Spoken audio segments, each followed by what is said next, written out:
World history के बारे में बात कर रहे हैं। वर्ल्ड हिस्ट्री के अंदर जैसे जो मुख्यतः first world war, second world war,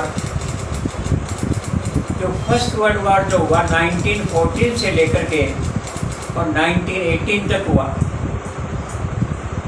इसमें एक तरफ तो जर्मनी, ऑस्ट्रिया और इटली थे और दूसरी तरफ फ्रांस था, रसिया था, इंग्लैंड था, अलाइज कंट्रीज थे। तो इन सब के अंदर जो 1914 में फर्स्ट वर्ल्ड वार हुआ,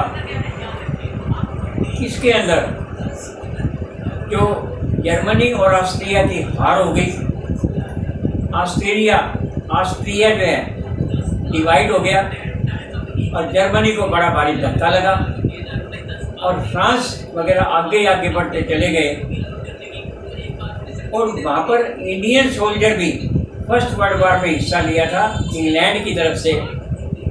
और यही एक कारण था कि फर्स्ट वर्ल्ड वार के अंदर जो ब्रिटिश, फ्रेंच वगैरह जो थे, ये जीतने का कारण यही बना।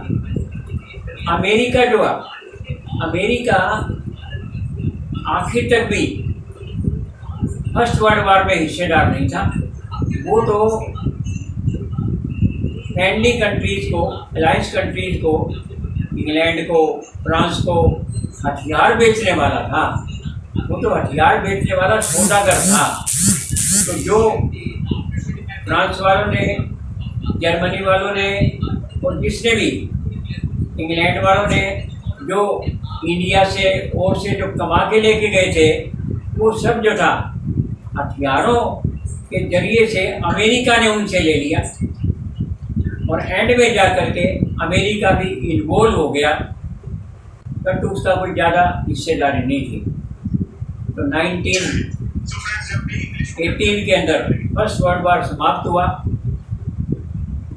ऑस्ट्रिया के टुकड़े टुकड़े हो गए, जर्मन हार गया, जापान को भी धक्का लगा।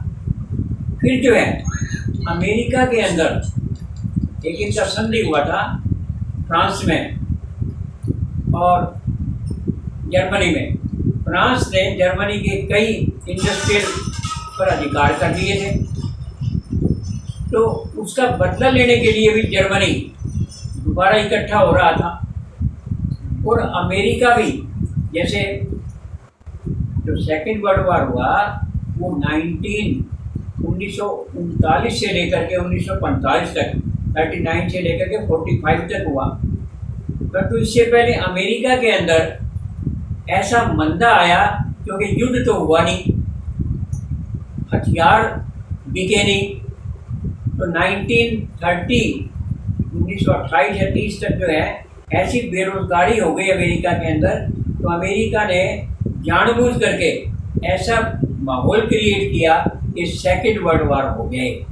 और अमेरिका ने सेकेंड वर्ल्ड वार में हथियार तो बेचे ही बेचे और खुद भी हिस्सा लिया और कई प्रदेशों पर उसने कब्जा भी कर लिया। तो सेकेंड वर्ल्ड वार में भी ऑस्ट्रिया, अच्छा इटली ने तो पहले भी भागने लिया था, इटली तो पहले ही अलग हो गया था।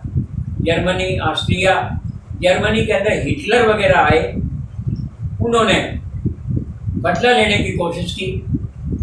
और इधर से जापान भी युद्ध में शामिल हो गया और जापान ने तो सेकेंड वर्ल्ड वार के अंदर भी जो जर्मन का जो इलाका था, जर्मनी जो थे, वो दोबारा फिर हार गए।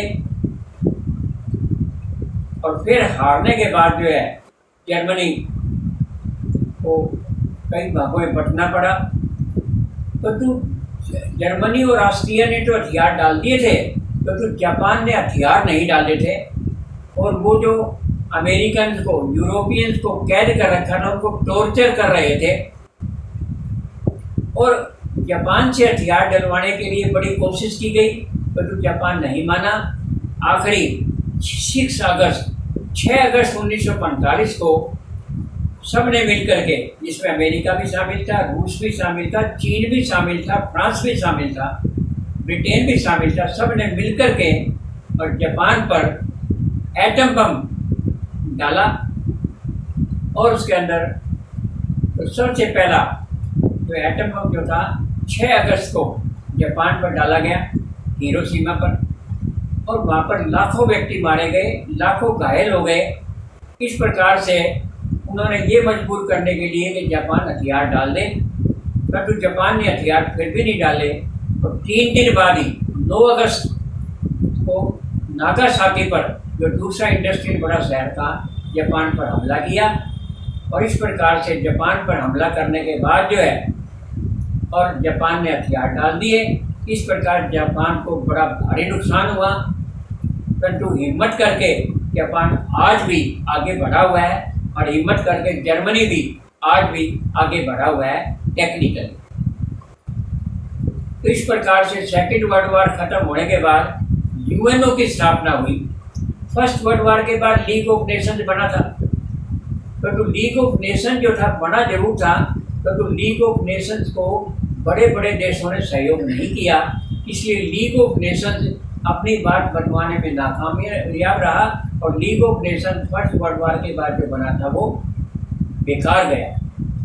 परंतु 1945 में यूएनओ, संयुक्त राष्ट्र संघ, 50 देशों ने मिलकर के यूएनओ की स्थापना की 1945 में। और यूएनओ में, जो यूएनओ की बात कर रहे हैं, इसमें जो स्टार्टिंग हुआ जब तो 50 के करीब देश थे, और इंडिया भी इसमें शामिल था, जबकि इंडिया अंग्रेजों का गुलाम था अंडर स्लेवरी ऑफ, के फिर भी इंडिया इसका एक सदस्य था। और आज करीब करीब यूएनओ में 200 देश के करीब सदस्य हैं।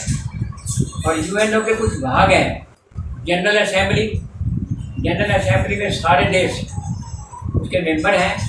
तो मेंबर रिप्रेजेंटेटिव वहाँ पर ज़्यादा बैठाए जा सकते हैं हर देश के, तो जो वोट उसका एक काउंट होगा, एक देश का एक वोट काउंट होगा। और सिक्योरिटी काउंसिल, सिक्योरिटी काउंसिल के अंदर 5 तो स्थायी सदस्य हैं, अमेरिका है, रूस है, चीन है, ब्रिटेन है, फ्रांस है, ये तो स्थायी सदस्य हैं। इनको तो वीटो का अधिकार भी प्राप्त है। ये कोई भी एक भी देश अगर वीटो कर दे तो वो बात मानी नहीं जाएगी। और 10 देश हर साल, हर 2 साल के लिए 10 और सदस्य भी चुने जाते हैं, 2-2 साल के लिए। तो भारतीय उसमें कई बार 2-2 साल के लिए सिक्योरिटी काउंसिल का सदस्य बना रहा। सिक्योरिटी काउंसिल का मतलब है विश्व के अंदर शांति स्थापित करने की जिम्मेदारी, ये है सिक्योरिटी काउंसिल। यूनेस्को है, यूनिसेफ है, चिल्ड्रन, बच्चों के लिए, कल्चरल के लिए यूनिसेफ है, इंडियन लेबर ऑर्गेनाइजेशन है। इसी प्रकार से इंडियन इंटरनेशनल फाइनेंस ऑर्गेनाइजेशन है सहायता के लिए। WHO वर्ल्ड हेल्थ ऑर्गेनाइजेशन है विश्व के स्वास्थ्य के लिए। इस प्रकार अनेक इसके ब्रांचेज हैं। जो मेन यूएनओ का हेड ऑफिस है वो अमेरिका में है, और जो इनकी ब्रांचेज है वो की है, यूनिसेफ की है, वो कई और देशों में है, अलग अलग देशों में है।